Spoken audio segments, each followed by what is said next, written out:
हमें कॉल कर सकते हैं, सवाल पूछ सकते हैं। फिलहाल एक मेल के और हम रुख करते हैं। रमेश गुप्ता का मेल है, ये लिख रहे हैं कि मैं 3 साल के कॉन्ट्रैक्ट पर था और 2.5 साल बिताने के बाद अचानक से एक दिन एचआर ने रेजिग्नेशन मुझसे मांगा है।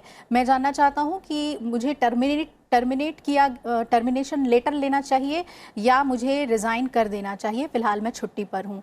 इनके लिए क्या इनका कॉन्ट्रैक्ट खत्म नहीं हुआ है, लेकिन उससे पहले इन्हें नौकरी से हटाया गया है। देखिए, इनको क्या करना चाहिए, क्योंकि कॉन्ट्रैक्ट के आधार पे इनका 3 साल का है। उसी कॉन्ट्रैक्ट में ये होगा कि क्या कितने पीरियड का नोटिस देके व्यक्ति, दोनों पक्ष अगर ये छोड़ना चाहें तो कितना समय का नोटिस देंगे, वो इनको हटाने के लिए कहेंगे तो कितना बड़ा नोटिस देना होगा। पहली चीज उस कॉन्ट्रैक्ट के आधार पे ये निकालें कि क्या इनका नोटिस पीरियड है, वो इनको देना पड़ेगा।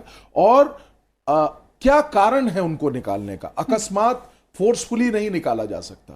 तो कॉन्ट्रैक्ट की टर्म्स के आधार पे अगर ये 2 महीने का नोटिस है या 3 महीने का नोटिस है और उसका वर्णन है तो इनको वो जो सहायता है वो अवश्य मिलेगी। रामवीर जी ये भी पूछ रहे हैं कि मुझे रिजाइन लिखने को कहा गया है, रेजिग्नेशन लिखने को कहा गया है, तो मैं रेजिग्नेशन दे दूं या मुझे उनसे टर्मिनेशन लेटर मांगना चाहिए? क्या ये लेबर कोर्ट में इसे लेकर कुछ अहम स्टैंड बनता है क्या कि आपने खुद रिजाइन कर दिया? क्योंकि जनरली यही होता है, एचआर आपको बुलाते हैं और आपसे कहा जाता है कि अब आपकी सेवा हमें नहीं चाहिए, आप रिजाइन कर दीजिए।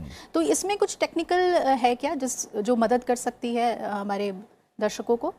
देखिए, संजय जी ने जैसा बताया कि ये निर्भर उस पे करेगा कि आपका जो कॉन्ट्रैक्ट है वो किस तरह का है और किस तरह का आपका जो नेचर ऑफ ड्यूटीज़ हैं जी।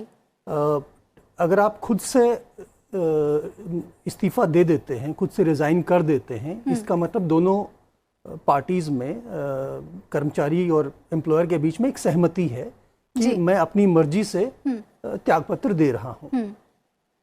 लेकिन अगर आपको एम्प्लॉयर टर्मिनेट करता है तो फिर एम्प्लॉयर की कुछ जिम्मेदारियां हैं, जैसा संजय जी ने बताया कि जो नोटिस पीरियड है या तो नोटिस दिया जाए उसको, या नोटिस नहीं देते हैं तो उसके एवज में 2 या 3 महीने या 1 महीने का जो भी नोटिस पीरियड है उसकी सैलरी, उसका वेतन उसको कर्मचारी को मिले।